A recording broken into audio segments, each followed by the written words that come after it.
আজি মা আৰু মই এটা বিশেষ কাম থকাৰ বাবে যাব ওলালো গুৱাহাটীলৈ। এয়া মাক জোৰ জবৰদস্তি হাই ক'বলৈ কৈছো, কোনো ইণ্টাৰেষ্ট শ্ব' কৰা নাই। ৰাতিপুৱাই বোলে ভিডিঅ' তোলাব ভাল নাপায়। ইমান দিন ঠাণ্ডা নাছিলেই, আজি ঘপককৈ ইমান বেছি ঠাণ্ডা পৰিছে ইয়াত। এয়া আমি যাবলৈ ওলালো আৰু আহি পালোহি জাগীৰোড। কেইদিনমানৰ আগত ইয়াতেই হৈছিলে জোনবিল মেলা।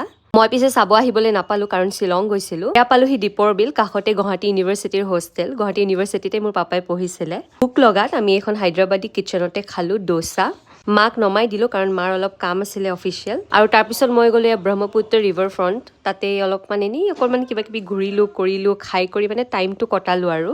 ইয়াতে সৰু ল'ৰা ছোৱালীয়ে খেলিব পৰাকে বহুতখিনি বস্তু আছে, লিভিং চেছ, লুডো আৰু বহুতো কিবা কিবি। আৰু ডাঙৰখিনিয়ে ধুনীয়াকৈ বহি প্ৰাকৃতিক সৌন্দৰ্য উপভোগ কৰিব পাৰিব। মাও আহি পালে আৰু আমিও ওলালো ঘৰলৈ বুলি। ৰাস্তাত ভোক লগাত ইয়াত জাগীৰোডতে থকা ট্ৰি হাউচত আমি চাহ একাপ খালো। ভণ্টিয়ে ভাত বনাই থৈছিলে, গতিকে ইয়াত একো হেভি খোৱা নাই। ভণ্টিয়ে আজিৰ সাজত ধুনীয়াকৈ পনীৰ, মাংস, দালি বনাই থৈছে।